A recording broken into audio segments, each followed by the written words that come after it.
Hello and welcome, my name is Necronwald, and today I'm going to be reviewing Sunset Overdrive. Now, a couple of things to point out. First off, I haven't yet finished the campaign to this game.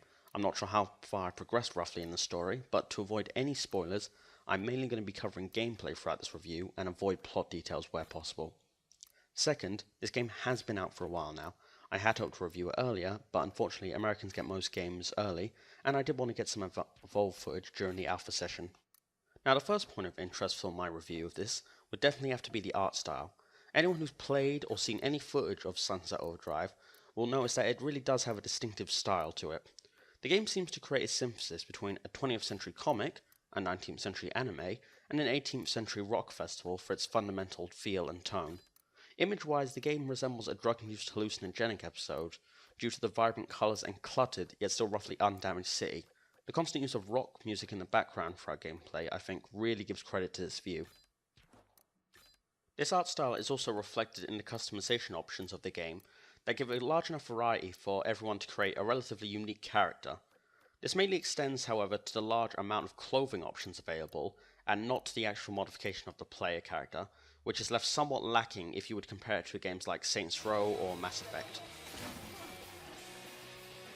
Setting-wise, the game starts off your character having gotten straight off the train in the first few hours of the infection. The tutorial covers your zany journey back to your home to wait out the apocalypse.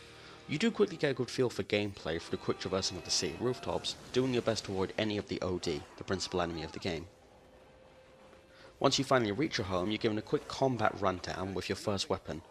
This weapon will give you both a good taste of the comedic nature of the game, and also a good taste of the variety of weapons that you're sure to line your arsenal with later on. Combat for this game is incredibly fast-paced, requiring you to always stay on the move to remain alive, and never staying in one place for longer than at least 3 seconds.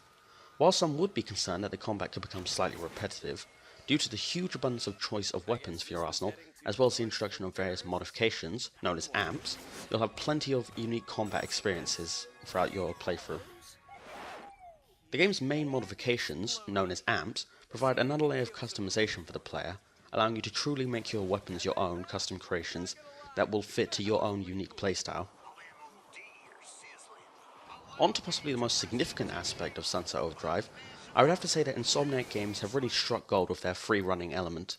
I would feel that they've been able to take popular concepts from Assassin's Creed, Mirror Edge, and many other games, and able to expand upon this to create a truly unique experience for Sunset Overdrive. And I would have to say that the free running is really where Sunset Overdrive draws its strength from. Unfortunately, where the game would begin to weaken would definitely be the multiplayer element of the game, or Chaos Squad as it is known. Unfortunately, this game mode doesn't offer much difference from the main campaign, as you take on the free roam element of the single player while mixing in just some group missions, which would seem more similar to GTA's online mission structure, rather than a separate campaign. The multiplayer does allow you to transfer over your single player character, allowing you to maintain your own unique feel, but this does come at a significant drawback. The game's failure to separate highly geared and relatively new players means that anyone inexperienced or undergeared will definitely be at a disadvantage throughout any Chaos Squad games. Another significant limitation to this game would have to be the dull combat style. I should state that this is mainly an early game issue, as once you introduce newer weapons and concepts, it does start to heat up and become much more entertaining. The final limitation to this game would have to be the cast of it. Much like the combat style, this is mainly an early game issue, but I should point out that for the first few missions you will grow quite tired of the annoying characters that surround you. As you progress though, there will be new characters introduced, which does help to offset this.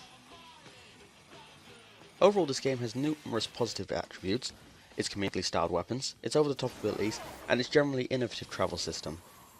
The main limitations of this game, I would have to say, would be the online mode, the early combat, and the early cast of the game.